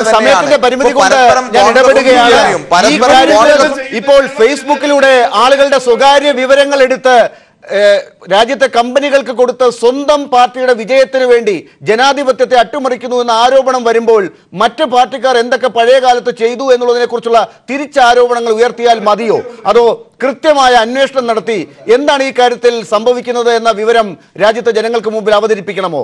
അത് തെരഞ്ഞെടുപ്പ് കമ്മീഷൻ കൂടി ഇടപെട്ട ചില കാര്യങ്ങളാകുമ്പോൾ രാജ്യത്തെ പൗരൻ എന്താണ് ആധാറിന്റെ കാര്യത്തിൽ, ഇലക്ട്രോണിക് വോട്ടിംഗ് മെഷീന്റെ കാര്യത്തിലൊക്കെ ഇനി അങ്ങോട്ട് ചിന്തിക്കേണ്ടത്? ഈ കാര്യം ഇപ്പോഴും ഉത്തരം ഈ ചർച്ചയിൽ പങ്കെടുത്തതിന് Shri Padmakumar, Shri BRM Shafeer, Shri SK Sajeesh, Shri Rishikesh Bhaskaran. News and news ഇവിടെ അവസാനിക്കും.